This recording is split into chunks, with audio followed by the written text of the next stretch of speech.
Once again, the Vail Valley hosted world-class athletes, but this time they competed on 2 wheels instead of skis and came from as far away as South Africa. The event began with the Paul Mitchell Observed Trials competition, where riders were put to the test on Beaver Creek's natural and man-made terrain. The objective here was to navigate designated courses through creeks, over large boulders, and onto huge trees, all the while making sure not to put their feet down, which will hurt their score. As it turned out, the Europeans dominated the event, with France taking top honors in 2 divisions. Up next was the high-speed, high-stakes Yahoo downhill competition. With big air, huge ledge drops, and sharp corners, this race was not for the timid.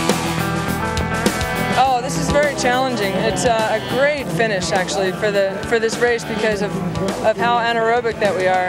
And it's all you can do to hold onto your bike by this point at the bottom.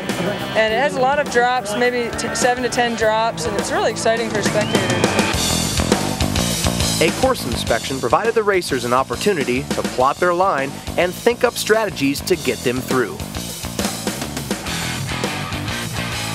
This one is one of the most difficult. There is many drops, there is many trees, so you have to be careful to didn't touch the trees with the bar. Really at the end, you begin to be tired, and you arrive, you have no legs, so you just try to stay on the bike. Stay on his bike he did, as Nicolas Gouillot pedaled his way to the finish and reclaimed the world champion status.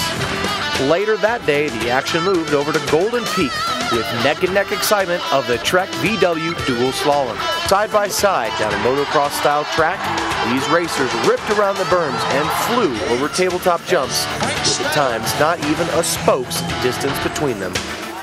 Day turned to night, and the Americans began to celebrate as Tara Yanes took 3rd in the women's division and Brian Lopes took 1st in the men's.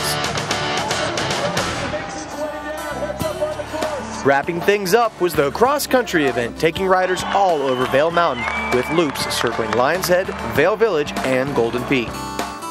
While some of the course traveled over pavement, a good portion of it took riders over single track, which included some of the same obstacles as the downhill.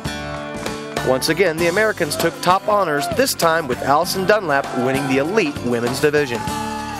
Even with the recent tragic events on the East Coast looming in the back of everyone's mind, these athletes gave it their all and proved that true sportsmanship has no boundaries. For TV8 and RSN in Vail, Colorado, I'm BJ Carey.